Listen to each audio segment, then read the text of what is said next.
चढ़ती कला fast news. नमस्कार, मैं रचना शर्मा चढ़ती कला टाइम टीवी देख रहे सभी दर्शकों का स्वागत करती हूं। आप देख रहे हैं फास्ट न्यूज। प्रधानमंत्री नरेंद्र मोदी आज राजधानी दिल्ली के करियप्पा ग्राउंड में राष्ट्रीय कैडेट कोर की रैली को संबोधित कर रहे हैं। देश के 17 प्रदेश महानिदेशालयों एवं केंद्र शासित प्रदेशों से 380 लड़कियों और 500 सहायक स्टाफ सदस्यों समेत लगभग 1000 कैडेट्स करियप्पा ग्राउंड स्थित एनसीसी कैंप में भाग ले रहे हैं। इसका समापन शुक्रवार को रैली के साथ होगा। कार्यक्रम के दौरान प्रधानमंत्री गार्ड ऑफ ऑनर का निरीक्षण और मार्च पास्ट की समीक्षा भी करेंगे।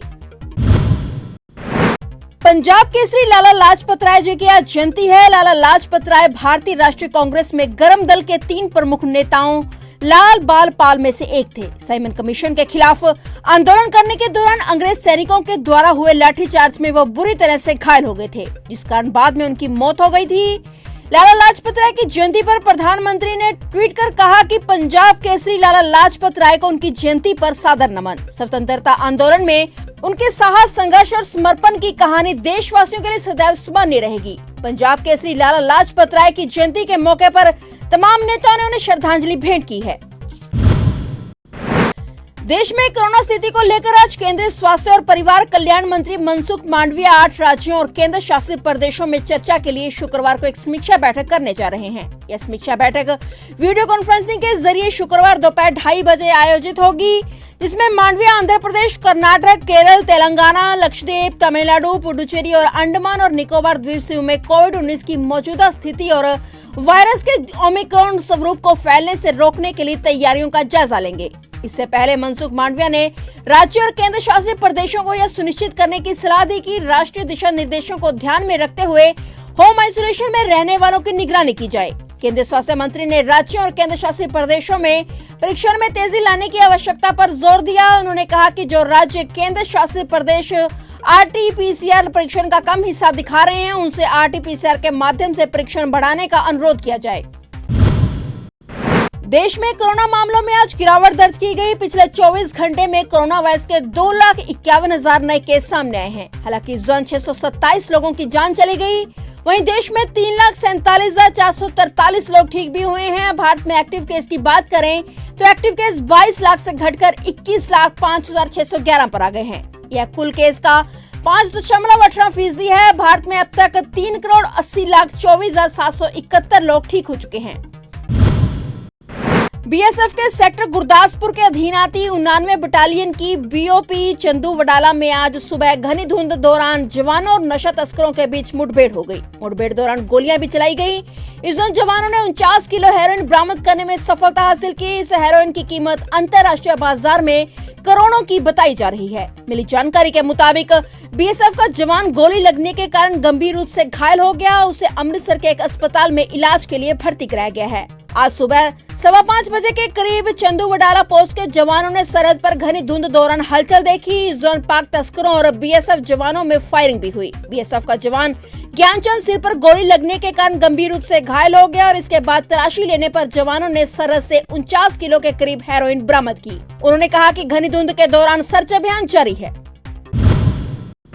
28 से 30 जनवरी तक पंजाब दौरे पर आए आम आदमी पार्टी के राष्ट्रीय कन्वीनर अरविंद केजरीवाल की तरफ से पंजाब प्रदेश कांग्रेस प्रधान नवजोत सिंह सिद्धू पर निशाना साधा गया है। सीएम केजरीवाल ने कहा कि नवजोत सिंह सिद्धू अपने हलके में कभी नहीं जाते और न ही किसी का फोन उठाते हैं। नवजोत सिद्धू किसी व्यक्ति के सुख दुख में काम नहीं आते। 5 साल में सिद्धू ने अपने हलके का कोई काम नहीं करवाया। मजीठिया और नवजोत के चुनाव लड़ने पर केजरीवाल ने कहा कि लोगों ने इन दोनों को परख कर देख लिया है। बेल रद्द होने पर मजीठिया इस समय भागदौड़ कर रहे हैं। वहीं राहुल गांधी के पंजाब आने पर केजरीवाल ने कहा कि उन्होंने पंजाब आने में देरी कर दी। वायदे पूरे ना करके वे लोगों को अपना मुंह दिखाने के काबिल नहीं हैं। सीएम केजरीवाल ने कहा कि मुख्यमंत्री चन्नी, नवजोत सिंह सिद्धू, सुखबीर बादल उन्हें हर समय गालियां निकालते रहते हैं। केजरीवाल ने कहा कि मुख्यमंत्री चन्नी कभी भी सुखबीर बादल पर कुछ नहीं बोलते और न ही सुखबीर बादल चन्नी को कुछ बोलते हैं। उन्होंने कहा कि यह सभी आपस में मिले हुए हैं।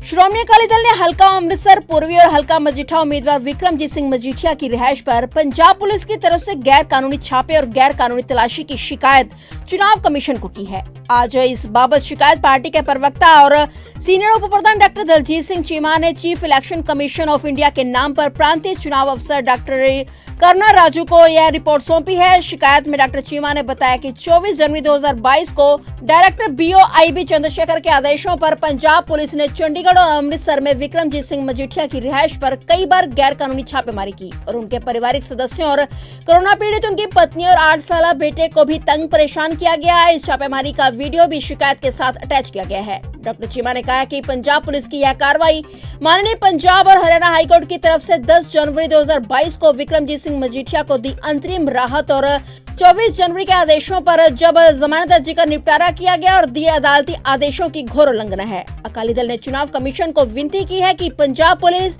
BOI की तरफ से अपने राजनीतिक आकाओं के नेतृत्व नीचे एक व्यक्ति के मौलिक अधिकारों पर डाका मारने की गंभीर लापरवाही को देखते हुए इस मामले में सख्त कार्रवाई की जाए। यह राज्य में चल रही मतदान आजाद और निष्पक्ष करवाने के लिए भी गंभीर खतरा है। पार्टी ने दोषी अधिकारियों के खिलाफ कार्रवाई की मांग की है। विशेष MP MLA अदालत के अपर मुख्य न्यायिक मजिस्ट्रेट अमरीश कुमार श्रीवास्तव ने 3 साल पुराने एक आपराधिक मामले में सीतापुर जेल में बंद पूर्व कैबिनेट मंत्री आजम खान की जमानत अर्जी खारिज कर दी है। अभियोजन पक्ष की दलीलें सुनने के बाद खान की जमानत अर्जी खारिज करते हुए अदालत ने कहा है कि आरोपी ने ऐसे तथ्यों को प्रकाशित किया जो लोग भय उत्पन्न करते हैं। उससे कोई व्यक्ति या समुदाय लोक शांति को भंग करने के लिए उत्प्रेरित हो सकता है। ऐसी स्थिति में जमानत पर रिहा किया जाने का कोई औचित्य नहीं है। जमानत याचिका में खान ने कहा था कि उनके खिलाफ आरोप निराधार हैं और वे 2 साल से जेल में बंद हैं। ऐसे में उन्हें जमानत दी जानी चाहिए। आजम खान भूमि कब्जा करने सहित कई मामलों में फिलहाल सीतापुर जेल में बंद हैं। अंतर्राष्ट्रीय बाजार में कच्चा तेल 7 साल बाद पहली बार $90 प्रति बैरल के पार पहुंच गया। क्रूड ऑयल का भाव अक्टूबर 2014 के बाद सबसे ज्यादा है। इसके बावजूद डोमेस्टिक मार्केट में पिछले 86 दिनों से पेट्रोल डीजल के भाव में किसी तरह का बदलाव नहीं हुआ है। इंडस्ट्री के लोगों का कहना है कि 5 राज्यों में भी विधानसभा चुनाव होने जा रहा है। ऐसे में जब तक चुनाव खत्म नहीं हो जाते पेट्रोल डीजल के भाव में बदलाव की संभावना नहीं है। मार्च तक चुनाव का दौर चलता रहेगा। इसका मतलब है कि आने वाले 2 महीनों तक और ऑयल मार्केटिंग कंपनियों को नुकसान उठाना पड़ेगा। इंटरनेशनल मार्केट में कच्चे तेल का भाव बढ़ने के 2 प्रमुख कारण हैं। यूक्रेन को लेकर एक तरफ रूस है और दूसरी तरफ वेस्टर्न देश हैं। रूस ने यूक्रेन की सीमा पर बड़ी संख्या में अपने सैनिकों को लगा दिया है। अमेरिका इसका विरोध कर रहा है। उसका कहना है कि अगर रूस किसी तरह एक्शन दिखाता है तो उसके खिलाफ सैंक्शन लगाए जाएंगे और इसके अलावा मिडिल ईस्ट देशों की तरफ से प्रोडक्शन नहीं बढ़ाया जा रहा है। राजधानी दिल्ली समेत पूरे उत्तर भारत में ठंड का प्रकोप जारी है, लेकिन 26 जनवरी के बाद दिल्ली NCR में धूप निकलने से मौसम में कुछ बदलाव देखने को मिला है। आज राष्ट्रीय राजधानी में ज्यादा ठंड नहीं है और इससे लोगों को काफी राहत भी मिली है, लेकिन शुक्रवार के दिन सुबह में हल्का कोहरा छाया रहा। वहीं मध्य प्रदेश में उत्तरी हवाएं चलने से प्रदेश के कुछ हिस्सों में गुरुवार को भीषण शीतलहर थी। IMD के अनुसार अगले 2 दिनों में मध्य प्रदेश के 19 जिलों में कड़ाके की ठंड पड़ने की संभावना है। पूरे उत्तर भारत में ठंड और शीतलहर का प्रकोप जारी है। IMD के अनुसार अगले 2 दिनों तक भीषण ठंड रहने के अनुमान के तहत येलो अलर्ट जारी किया गया है।